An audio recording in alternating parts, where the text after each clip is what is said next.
This is Chuck Marshall with Metalani, and I'm talking to John Campbell from Land of God. John, how are you doing, man? I'm doing all right, man. I'm at home, like I'm sure everyone else is, just trying to make the best of a crazy situation. Yeah.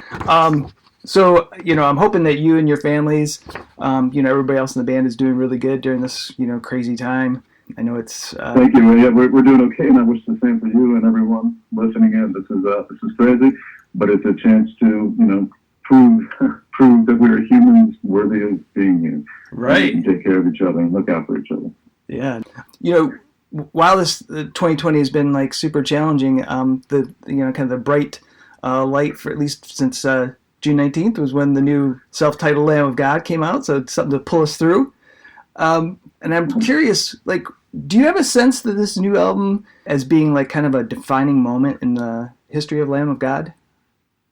Well, I think it is for a number of reasons. I think the timing of it was somewhat helpful in that, a lot of people are very starved for content right now. We happen to put together what I think is an amazing record that from start to finish, this is honestly the strongest record that we have for me. We're at our best in songwriting, playing, lyric writing, arranging, and production.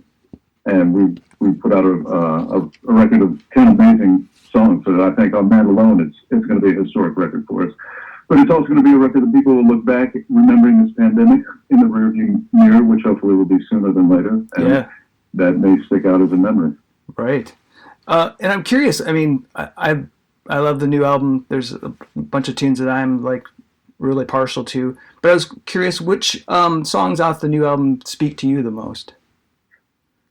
Well, like I was saying, I feel like this is a really strong bunch of songs. I don't have any one song. There's just moments throughout. But I can say to give you a good answer, because that's definitely a way vague answer. The beginning of Reality Bath. Oh yeah. Riff, yeah.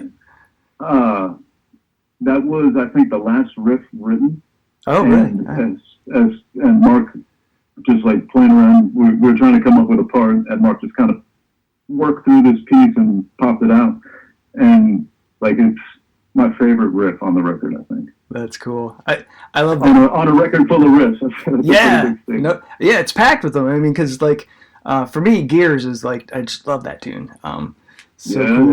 That's very riffy. Yeah. Like on other Lamb of God albums, the new album's packed with social and political commentary. This comes through really loud and clear, and like songs like Checkmate and like Reality Bath. I'm curious, like, in total, as a whole, as a band, do you guys share the same viewpoints that you express in the lyrics? I think that we all lean the same way in that we are compassionate, friendly people. We're not all identical in our thoughts, but in general, we lean the same way. Cool. This is the first album, the new self-titled album with Art Cruz, and I know he's been working with you guys for a while. He was on tour for like a year and a half with Slayer. And so, obviously you've gotten to know him pretty well. But I was wondering, was there anything that you learned about him, something new, during the making of this album? During the making, did I learn anything new about Art Cruz? No, I think we'd known Art for going on 10 years ago. We met him. Mm-hmm. And then when you go on tour with somebody, you get to know people very well. So I want to say there were no huge surprises, but what Art brings to the table in the studio and the record writing process is that he's rock solid, and he's got hands, man. He's got technique in ways that we haven't had access to before. Cool. And was he? As far as the songwriting process on the new album, were you able to like work out things together, or was it more somebody comes up with the riff? Yeah, absolutely. That's a part of the process. But Mark and Willie will demo songs, mm-hmm. and over the years they've definitely gotten much better at bringing in songs that. They change now, but not quite as much. So that's part of the process. Is we bring these demos in, and then we, as a live band, take the ones we're going to learn and learn them, and then work on improving them. Like, a chorus isn't working right, or something about that chorus we should change, or, for instance, Resurrection Man, Josh in pre-production, while we're all sitting in the room as a band, said, "Hey, we need a song on this record that's got kind of this dynamic," and describe the song. And I think we should write it right now. And so as an exercise, we wrote that song in a couple of days. We mostly wrote it in a day and then came back and polished it the second day. And that was everyone involved playing together as a band writing. Wow. Awesome. To include art. Yeah, that's awesome.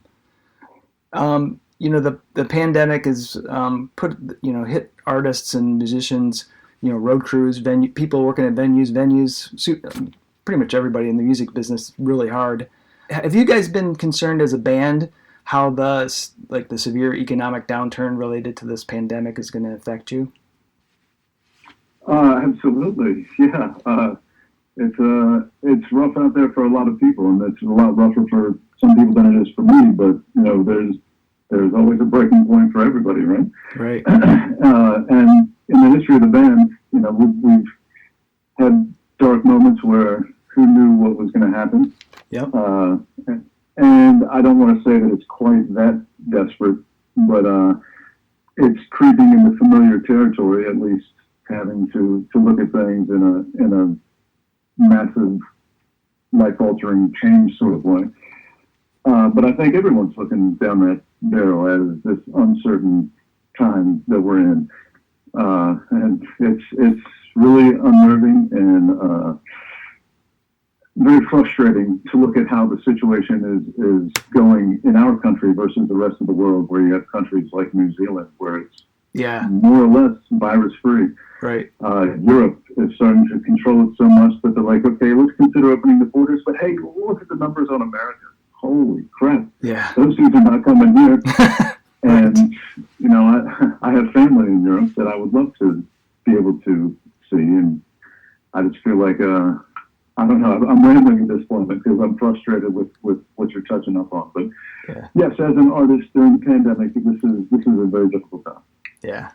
I was curious, like a lot of bands are doing, and I know you guys did the quarantine sessions, which was a lot of fun.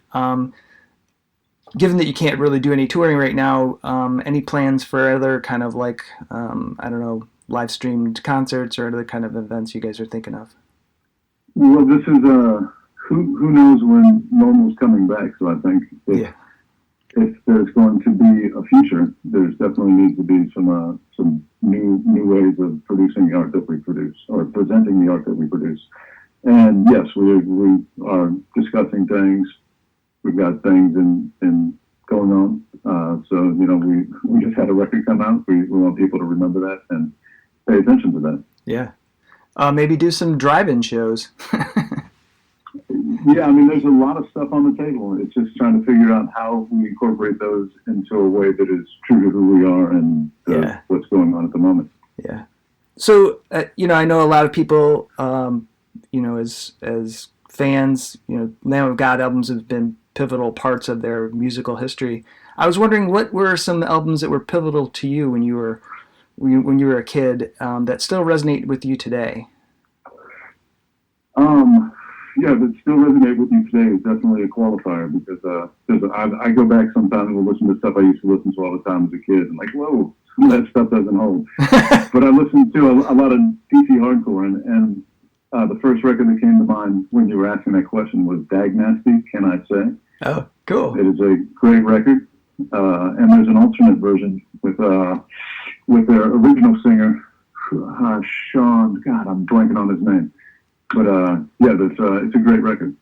Nice. And it was like I was on a swim team in my early high school years, and I used to pop a Walkman on and listen to Dag Nasty to get myself pumped up. Nice. I guess it's kind of silly, but whatever. Awesome. That's great. So anyway, John, I just got one last question for you, and that is, what is your favorite breakfast food? What I eat almost every day for breakfast is a piece of whole grain toast with grated tomato, olive oil, and salt. Nice. And if I've got some avocado laying around, some sliced avocado on top of that. Excellent. That sounds damn good. It is amazing. All right. Well, John, thank you so much. Thank you for the new music, and I hope you stay safe. Yep. Thank you very much. Take care. Be safe.